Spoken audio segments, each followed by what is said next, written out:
Welcome to SS9 news. నేను ఆశ. Breaking news చూస్తున్నాం. విశాఖపట్నం గాజువాకలో చెడుపై మంచి గెలిచిన రోజు అని గాజువాక టీడీపీ నాయకురాలు కోరుకొండ పద్మ అన్నారు. గాజువాక నియోజకవర్గంలో పల్లా శ్రీనివాసరావు, పిఠాపురంలో పవన్ కళ్యాణ్ అధిక మెజారిటీతో గెలిచారన్నారు. అలాగే రాష్ట్రంలో కూటమి ప్రభుత్వం ఏర్పడాలని కాలభైరవ స్వామికి 108 కొబ్బరికాయలు కొట్టి మొక్కు తీర్చుకుంటున్నామని కోరుకున్నానని, కాబట్టి ఈ రోజు మొక్కు తీర్చుకోవడానికి కుటుంబ సమేతంగా మొక్కు తీర్చుకోవడానికి వచ్చామని చెప్పారు. మొక్కు తీర్చుకునే వరకు పల్లా శ్రీనివాసరావుని కూడా కలిసి శుభాకాంక్షలు తెలపలేదని చెప్పారు. పల్లాకి మంత్రివర్గంలో ఉండాలని స్వామివారిని కోరుకున్నామన్నారు.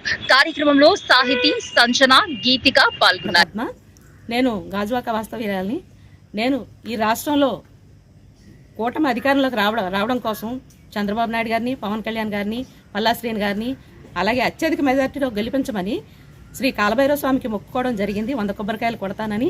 అలాగే ఈ రోజున స్వామివారికి 100 కొబ్బరికాయలు సమర్పించుకొని భగవంతుడు పవన్ కళ్యాణ్ గారికి, చంద్రబాబు నాయుడు గారికి, పల్లా శ్రీని గారికి మంచి ఆయుర ఆరోగ్యాలు ఇవ్వమని, వారిని ఇంకా వారి కుటుంబాలని దీవించి వారు ఇంకా మంచి చేయటానికి ముందుకు తీసుకెళ్లేలాగా భగవంతుడు వారిని ఎల్లవేళ కాపాడాలని, అలాగే పల్లా శ్రీని గారికి మంత్రివర్గంలో కూడా సీటు కల్పించాలని, ఆ భగవంతుడిని ఆయుర ఆరోగ్యాలు ప్రసాదించమని పల్లా శ్రీని గారికి, పల్లా శ్రీనివాస గారి ఫ్యామిలీకి కూడా ఆయుర ఆరోగ్యాలు ప్రసాదించమని, అలాగే నా కుటుంబాన్ని కూడా భగవంతుడు కాచి కాపాడాలని, నాతో పాటు నాకు సహకరించిన మీడియా మిత్రులకి, మా పిల్లలకి అందరికీ కూడా భగవంతుడు ఎల్లవేళ కాచి కాపాడాలని ఆ భగవంతుడు మరొకసారి కోరుకుంటున్నాను.